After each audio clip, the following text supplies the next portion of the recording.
Monsignor father Joseph പഞ്ഞിക്കാരന്റെ ധന്യൻ പദവി ഔദ്യോഗികമായി അംഗീകരിച്ചതുമായി ബന്ധപ്പെട്ട ആഘോഷ പരിപാടികൾക്ക് തുടക്കമായി. രൂപതാതല പരിപാടികൾക്ക് തുടക്കം കുറിച്ചുകൊണ്ട് ഛായാചിത്ര പ്രയാണം ആരംഭിച്ചു. ദൈവദാസന്റെ ചിത്രം പതിച്ച കലണ്ടറുകളും ലഘുലേഖകളും ഇടവകകളിൽ വിതരണം ചെയ്തു. കോതമംഗലത്തെ ആതുര സേവന രംഗം ആരംഭിക്കുന്നത് തന്നെ മോൺസിഞ്ഞോർ ജോസഫ് പഞ്ഞിക്കാരൻ എന്ന പുരോഹിതന്റെ പേരിൽ നിന്നുമാണ്. ആതുരാലയം, ആതുര സേവനം എന്നിവയെ ജീവിതധർമ്മമാക്കിയ ജോസഫ് പഞ്ഞിക്കാരൻ അച്ഛനാണ് കോതമംഗലത്തെ ധർമ്മഗിരി ആശുപത്രിയുടെ സ്ഥാപകൻ. ആതുര സേവന രംഗത്തെ സംഭാവനകൾ പരിഗണിച്ചുകൊണ്ട് ജോസഫ് പഞ്ഞിക്കാരനെ 2025 ഡിസംബർ 18 ലിയോ 14 മാർപ്പാപ്പ ധന്യൻ പദവി നൽകുന്നതായി പ്രഖ്യാപിച്ചിരുന്നു. പദവി ഔദ്യോഗികമായി അംഗീകരിച്ചതിനെ തുടർന്നുള്ള രൂപതാതല ആഘോഷ പരിപാടികൾക്ക് ആരംഭം കുറിച്ചിരിക്കുകയാണ്. ഇതിന്റെ ഭാഗമായി ഇടവകകളിൽ ദൈവദാസന്റെ ചിത്രം പതിപ്പിച്ച കലണ്ടറുകളും ലഘുലേഖകളും പ്രാർത്ഥനകളും ഞായറാഴ്ച പള്ളികളിൽ വിശ്വാസികൾക്കായി വിതരണം ചെയ്തു.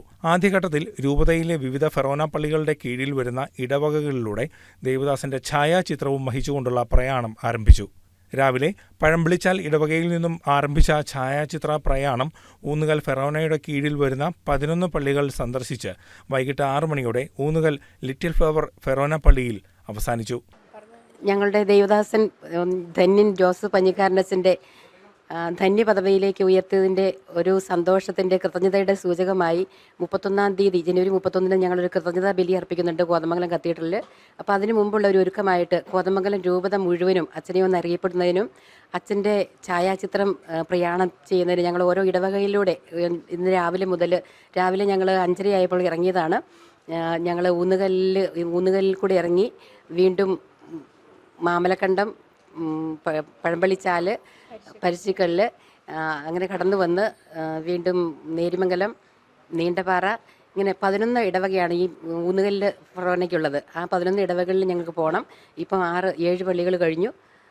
ഒരു നല്ല സന്തോഷകരമായ ഒരു അനുഭവമായിരുന്നു. കാരണം അച്ഛൻ നടന്നു നീങ്ങിയ സ്ഥലങ്ങളാണ് ഇതിൽ പലതും. ഈ കോതമംഗലം രൂപതയിൽപ്പെട്ട ഒത്തിരി സ്ഥലങ്ങളിലൂടെ അച്ഛൻ നടന്ന് അച്ഛൻ്റെ കാൽപാദം ഏറ്റെടുത്ത സ്ഥലമാണ്. അപ്പോൾ ആ മണ്ണിൽ കൂടെ ഒന്നുകൂടെ ഞങ്ങൾക്ക് കൂടെ നടന്നു വന്ന് അച്ഛനെ ഒന്ന് പരിചയപ്പെടുത്താൻ സാധിച്ചതിൽ ഒത്തിരിയേറെ സന്തോഷമുണ്ട്.